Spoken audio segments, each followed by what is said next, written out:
Once upon a time, there was an old woman, and she lived in her little house and she kept it nice and clean. One day, she was sweeping the floor. She wasn't very quick at it anymore, but she was very diligent doing it. And to pass time, she was singing with it. So she went like, na na na na na, ay, na na na na na na. And as she was doing that, there was a knock at the door. When the old woman went to open the door, the first thing she saw was a pair of feet. But it was some strange feet. There was no skin on them and no meat. It was just bones. And upon them there were legs. Just bones. A body, ribs, only bones. There was a whole skeleton standing in front of her. For it was Death who had come to get her.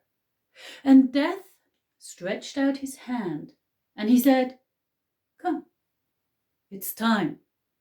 Let's go." The old woman looked at him and she said, "Nah, not yet. I still have to clean my house. But if you are in a hurry, why don't you help me?" Well, Death said to that, "I'm Death. I don't clean houses." So the old woman turned round, took her broom, and started sweeping the floor again. Death was speechless. Never had anything like that happened to him before, and when he watched the old woman sweeping her floor, he realized it would be quite a while till she was finished. So, in the end, he did take another broom and started in sweeping the floor with her, and he even started singing with her. So it was the old woman going like, "Nya, nya, nya, nya, nya, nya, nya, nya, nya, nya." And Death beside her was going like, "No, no, no, no, no, no, no, no, no, no." And once they had finished cleaning the house, Death stretched out his hand and he said, "Come, it's time. Let's go." The old woman looked at him and she said, "Nah, not yet.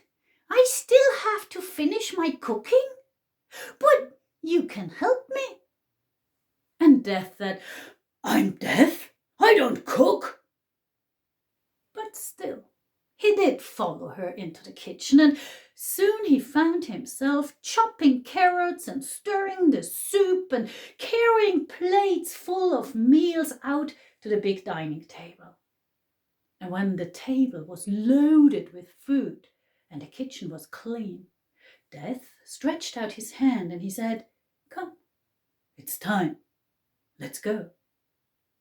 And the old woman said, "Nah, let me still put on my best dress. One should be allowed to wear his best dress." And before Death could say anything, she was walking up the stairs to her bedroom, turned round and she said, "And in the meantime, you could open the door for my guests."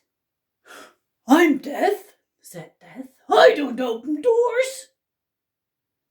The old woman had already disappeared in her bedroom and there was a knock at the door. So Death went to the door and opened it.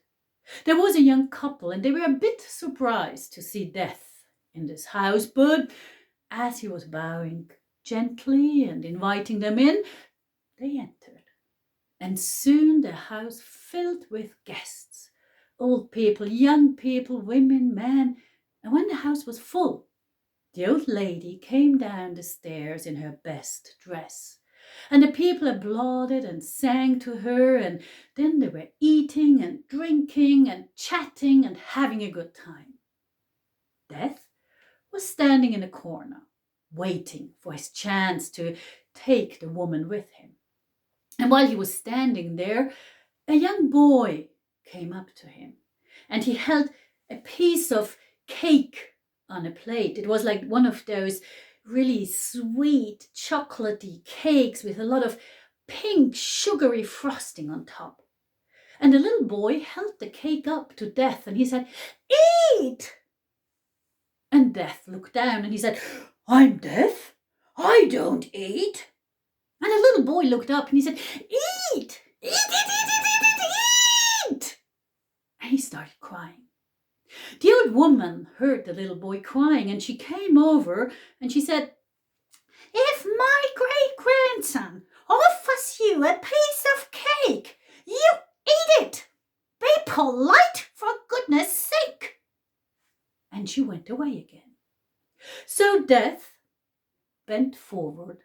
He opened his mouth and the little boy stuffed the sticky sweet cake into Death's mouth. And then he watched how the piece of cake fell down the neck, bounced against ribs, and then plumped down and ended on the floor between Death's feet. Clapped the little boy. Again! And he ran back to the table, got another piece of cake, and stuffed it into Death's mouth. And soon there was a bunch of little kids standing around Death, stuffing sweet, sticky cake into his mouth and having a feast of a time. After a while, when Death found he had had enough of it, he wanted to go over to the old woman.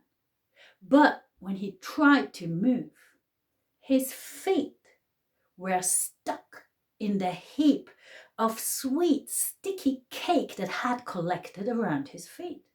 So when he tried to pull his feet out, his foot made like, and then his knees bumped together, and the other foot went, and against the knees. And so trying to get out, he made all those funny noises. And the musicians who were sitting close by, they heard it. And they picked up their guitars and their flutes and joined in the rhythm of Death's feet. And soon there was music all around, and people started to dance. And the old woman was walking up to Death and took him by the hand, and he started dancing around the room with everybody. Later on, when all the food had been eaten, all the wine had been drunk, the guests had walked home, there was only the old woman and Death standing in the little house. The old woman, she looked at Death and she said, "Thank you. You know, it was my 100th birthday today, and I really wanted to celebrate it. Thank you very much. And now, dear Death, come, let's go." And Death looked at her and he said, "Nah, not yet. I've had the time of my life today. It was so much fun. You know what? I'm gonna come back next year, pick you up then." And so it happened. And Death came again the year after and celebrated her birthday with her, and the year after and after. And the old woman was already 105 when she managed to make Death take her with her, because she was quite tired by then. But neither she nor anybody in her family ever feared Death, because they all had danced with him.